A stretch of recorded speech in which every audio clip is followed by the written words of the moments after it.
Electricity and magnetism. An atom has same number of positively charged protons and negatively charged electrons. अब देखो जितने भी elements है elements मूलद्रव्य तो 92 मूलद्रव्य नेचुरल है और नेचुरल एलिमेंट्स जो है ना नेचुरल हाँ नैसर्गिक नेचुरल एलिमेंट्स ये कुल मिला के कितने हैं 92 और कुछ मूलद्रव्य लेबोरेटरी में तैयार करें जिनको अपन सिंथेटिक बोलते हैं हाँ तो टोटल अगर एलिमेंट्स देखेंगे हम पीरियोडिक टेबल में टोटल एलिमेंट्स पीरियोडिक टेबल में कितने हैं 118 कितने 118 अब 118 में से अगर 92 हमने सब्सट्रैक्ट करें तो टोटल एलिमेंट्स कितने रहते 26 तो 26 एलिमेंट्स जो है ये कहाँ तैयार करे ले लेबोरेटरी में और इसलिए इस एलिमेंट्स को क्या बोलने का सिंथेटिक क्या बोलने का सिंथेटिक तो इस किस्म से हमने दो टाइप्स देखे एक है नेचुरल एलिमेंट्स और दूसरा है सिंथेटिक एलिमेंट्स नेचुरल एलिमेंट्स कितने हैं 92 और सिंथेटिक एलिमेंट्स 26 और पीरियोडिक टेबल में टोटल एलिमेंट्स अगर देखें हमने तो कितने हैं 118 अब किसी भी एलिमेंट्स का सबसे छोटा अगर अंग कोई होता है तो वो होता है एटम जिसका डिवीजन नहीं कर सकते जैसे आपने बॉडी में सबसे छोटी चीज़ क्या है सेल बराबर है सबसे छोटी चीज़ क्या है सेल लाखों सेल से क्या बनता लाखों करोड़ों सेल से सजीव बनता तो वैसे ही कोई भी एलिमेंट्स का सबसे छोटा घटक क्या रहता atom smallest part of the elements हाँ तो आप समझ लो कि जो एटम है ये कोई भी एलिमेंट्स का क्या रहता स्मॉलेस्ट पार्ट क्या रहता स्मॉलेस्ट पार्ट ऑफ एलिमेंट यानी कोई भी मूलद्रव्य का जो सबसे छोटा घटक रहता उसको बोलने का एटम अब ये जो एटम रहता ना समझो मान लो अगर कोई भी एटम है तो एटम को एक न्यूक्लियस रहता क्या रहता एटम को रहता न्यूक्लियस अब ये न्यूक्लियस में दो चीज़ें रहते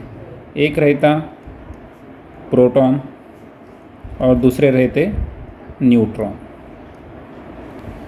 आ रहा समझ में और उसके बाजू में कक्षा रहते और कक्षा में इलेक्ट्रॉन रिवॉल्व करते यानी घूमते रहते अब देखो न्यूक्लियस सेंटर को क्या बोला मैंने न्यूक्लियस में कौन कौन रहता प्रोटॉन और न्यूट्रॉन अब समझो ये जगह है यहाँ अब समझ में आ रहा मैं ग्रीन कर रहा हूँ इसके अंदर कौन कौन है प्रोटॉन और न्यूट्रॉन अब आपको एक याद रखना है ये जो प्रोटॉन है ये प्रोटॉन के ऊपर पॉजिटिव चार्ज रहता कौन सा चार्ज रहता पॉजिटिव और जो न्यूट्रॉन है इसके ऊपर चार्ज रहता नहीं तो ये कैसे रहते न्यूट्रॉन चार्जलेस बोले तो उनके ऊपर कोई भी चार्ज नहीं है या तुम उसको कह सकते न्यूट्रल क्या कह सकते न्यूट्रल तो जो न्यूट्रॉन है ये कैसे रहते न्यूट्रॉन प्रोटॉन के ऊपर कौन सा चार्ज रहता पॉजिटिव चार्ज और ये देखो ये बाहर जो घूमते ना इनको बोलने का इलेक्ट्रॉन और इलेक्ट्रॉन के ऊपर कौन सा चार्ज रहता नेगेटिव आ रहा है समझ में तो किसी भी एटम के न्यूक्लियस में कौन प्रेजेंट रहते प्रोटॉन और वो प्रोटॉन कैसे रहते पॉजिटिवली चार्ज और उसके जो ऑर्बिट है कक्षा है ये जो बाहर की चीज़ें रहते ना इनको बोलने का ऑर्बिट तो ये ऑर्बिट में घूमने वाले इलेक्ट्रॉन रहते ये इलेक्ट्रॉन कैसे रहते निगेटिवली चार्ज हाँ कैसे रहते निगेटिवली चार्ज तो कुल मिलाकर हमने क्या सीखा कि जो एटम रहते ये एटम में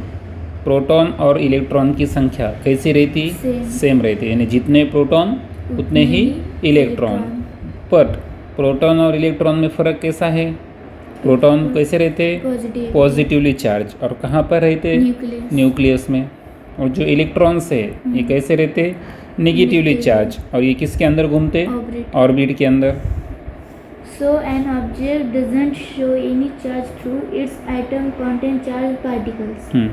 अब इसीलिए किसी भी वस्तु में अगर देखेंगे हम तो किसी भी वस्तु में किसी किस्म का चार्ज नहीं रहता। क्यों? क्योंकि जितने प्रोटॉन है उतने इलेक्ट्रॉन है, जितना पॉजिटिव चार्ज है उतना नेगेटिव चार्ज है। तो पॉजिटिव चार्ज और नेगेटिव चार्ज ये जब सरीके रहते ना तब कोई चार्ज नहीं रहता। इसलिए कोई भी ऑब्जेक्ट कैसा रहता? न्यूट्रल। उसमें कोई चार्ज रहता है क्या? नहीं। Therefore, we can say that plenty of electrical charge is filled in the object around us. इसलिए हम कह सकते हैं कि हमारे आजू बाजू जो भी वस्तु है ना वो हर वस्तु में क्या प्रेजेंट है? Electric charge. What will happen if a glass rod is rubbed on a silk cloth? इसके हमने देखे थे कि ग्लास रॉड को अगर सिल्क क्लॉथ पर अगर रब करते तो चीज़ों को क्या करता? अट्रैक्ट करता। How do object get charge?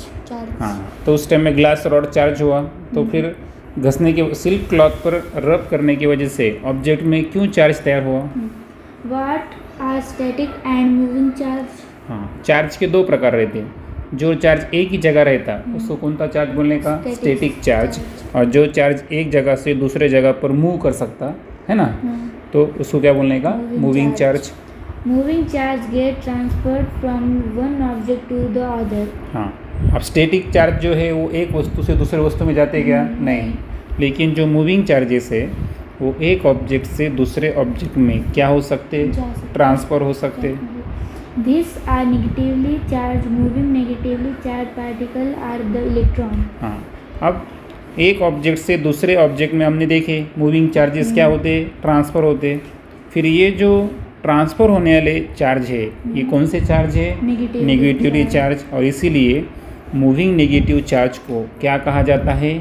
Electrons. देखो मैं आपको बताया था कि ऑर्बिट के अंदर इलेक्ट्रॉन घूम रहे हैं और ये इलेक्ट्रॉन न्यूक्लियस के अंदर है क्या? नहीं, बाहर है। इसलिए वो एक ऑब्जेक्ट से दूसरे ऑब्जेक्ट में क्या हो सकते? ट्रांसफ़र। इसलिए इलेक्ट्रॉन्स को क्या कहा जाता? Moving charges. मूविंग चार्जेस एक चीज़ से दूसरी चीज़ में ट्रांसफ़र हो सकते। Can this negative charge be made to flow? अब सवाल ये है कि ये नेगेटिवली चार्ज फ्लो कैसे होते हैं? क्यों? यानी कोई चीज़ों को कंडक्ट करते हैं क्या? तो आंसर यस। अभी जो आप करंट देख रहे हैं ना आप, ये करंट या कोई भी चार्ज कैरियर एक चार्ज दूसरी जगह पर ले जाने की जो क्षमता है वो किस में है? इलेक्ट्रॉन्स में है। इसलिए आपको याद रखना है जो इलेक्ट्रॉन्स है ना इनको क्या कहा जाता है मालूम है क्या? Charge carrier. क्या आप कहा जाता है? Charge carriers. क्योंकि चार्ज को एक जगह से दूसरे जगह वो ले जा सकते। Can electricity be made to flow like water flowing from higher to lower level? हाँ, सवाल ये उठता है कि इलेक्ट्रिसिटी जैसे पानी हाई लेवल से लो लेवल बहता है तो वैसे इलेक्ट्रिसिटी बहती है क्या? ये हम आगे देखेंगे। You have learned that a force will have to be applied to put a stationary object into motion. कोई भी ऑब्जेक्ट अगर स्टेशनरी है, स्थिर है, उसको अगर मोशन में लाने का है तो उसके ऊपर क्या अप्लाई करना पड़ेगा? फोर्स। न्यूटन्स के लॉ में देखे हमने, फर्स्ट लॉ में। We get current electricity when the electrons in an electrical conductor are made to flow. आपको रखना है, अब इलेक्ट्रिकल कंडक्टर जो है इसमें जब इलेक्ट्रॉन्स फ्लो होते हैं तो उस टाइम में अपने को क्या मिलती? Current electricity. यानी करंट क्यों मिला अपने को? क्योंकि कंडक्टर के अंदर कौन बह रहे थे? इलेक्ट्रॉन्स। आ रहा है समझ में? तो आपको याद रखना है कि इलेक्ट्रिक कंडक्टर के अंदर जो इलेक्ट्रॉन्स है वो इलेक्ट्रॉन्स जब फ्लो होते हैं तब हमें क्या मिलती है? करंट इलेक्ट्रिसिटी यानी विद्युत मिलती है। Current electricity. A large current flow when lighting takes place from a cool to the cloud to the ground, while sensation is spread by us due to a microscopically small current flowing to the brain. अब देखो जब बिजली चमकती है ना cloud से तो उस टाइम में लार्ज करंट ये ग्राउंड की तरफ आता है। अभी क्लाउड ढग जो है अपना है ना तो ये ढग एक में को जब रब होते घसते तो उसमें बिजली तैयार होती है। बिजली चमकती नहीं क्या? तो वो बिजली ग्राउंड तरफ जब आती है तो उसके अंदर क्या रहता है? लार्ज करंट रहता। लेकिन अब तुम बोल रहे थे ना कि अपने बॉडी में भी करंट है करके, देखो स्मॉल करंट अपने बॉडी में भी बहता है, उसका हम सेंसेशन फील कर सकते हैं। हमारे बॉडी में क्या बहता है? Small current. You are aware of the current flowing through wires, electric bulbs and equipments in the house. आप ये तो आपने हमारे घर में देखे, आप हर चीज़ को क्या प्रोवाइड कर लिया अपन ने? करंट, इलेक्ट्रिसिटी प्रोवाइड कर ली। In the electric cell of a radio or in a car battery, a current is produced by the flows of both negatively and positively charged particles. हम जो इलेक्ट्रिकल सेल्स होते हैं radio के अंदर वापरते, हम remote के अंदर वापरते हैं, सेल डालेगी रिमोट चलता। उसके बाद कार के अंदर बैटरी रहती है, आपने घर में इन्वर्टर बैटरी है, तो इसके अंदर भी करंट तैयार होता, बराबर है। फिर ये करंट क्यों प्रोड्यूस हुआ? क्योंकि उसके अंदर दोनों चार्ज पार्टिकल्स का फ्लो होता है, नेगेटिवली भी और पॉजिटिवली भी चार्ज पार्टिकल्स।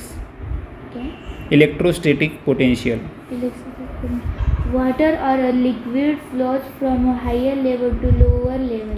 पानी हमेशा हायर लेवल से लोअर लेवल में बहता है। Heat always flows from a body at higher temperature to a body at lower temperature. अभी जो हीट होती है, हीट को हम क्या बोलते हैं मराठी में? उष्णता। तो उष्णता भी कैसे बहती है? हायर टेम्परेचर से लोअर टेम्परेचर, यानी कोई गर्म चीज़ है उसके बाजू में ठंडी चीज़ रखेंगे तो गर्म चीज़ का टेम्परेचर किस में ट्रांसफर होता? ठंडी चीज़ में।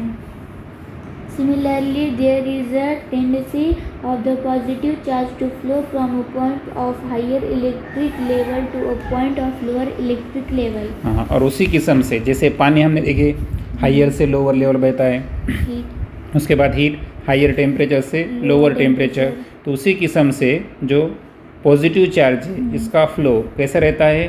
Higher electric level to lower electric level, यानी जिधर हायर है उधर से निकलने का और जिधर लोअर इलेक्ट्रिक लेवल है उधर क्या होता है? पॉजिटिव चार्ज का फ्लो होता है।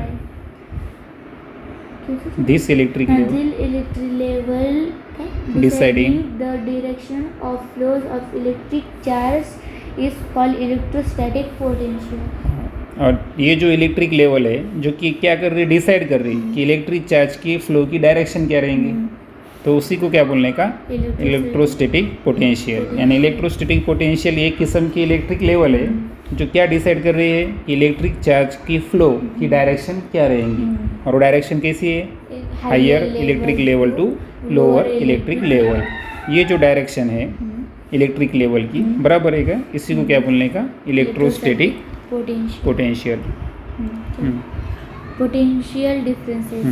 Similar to the height of a waterfall, the temperature difference of hot and cold bodies, the differences between the potential of 2 points, that is potential differences, is interesting to us. हाँ, इसमें का ये point महत्व है अपना। अब waterfall देखे ना अपन ने, धबधबा जो है पानी ऊपर से नीचे गिरता, तो उसमें या फिर टेम्परेचर डिफरेंस देखे हमने, कोल्ड हॉट बॉडीज़ और कोल्ड बॉडीज़ में का।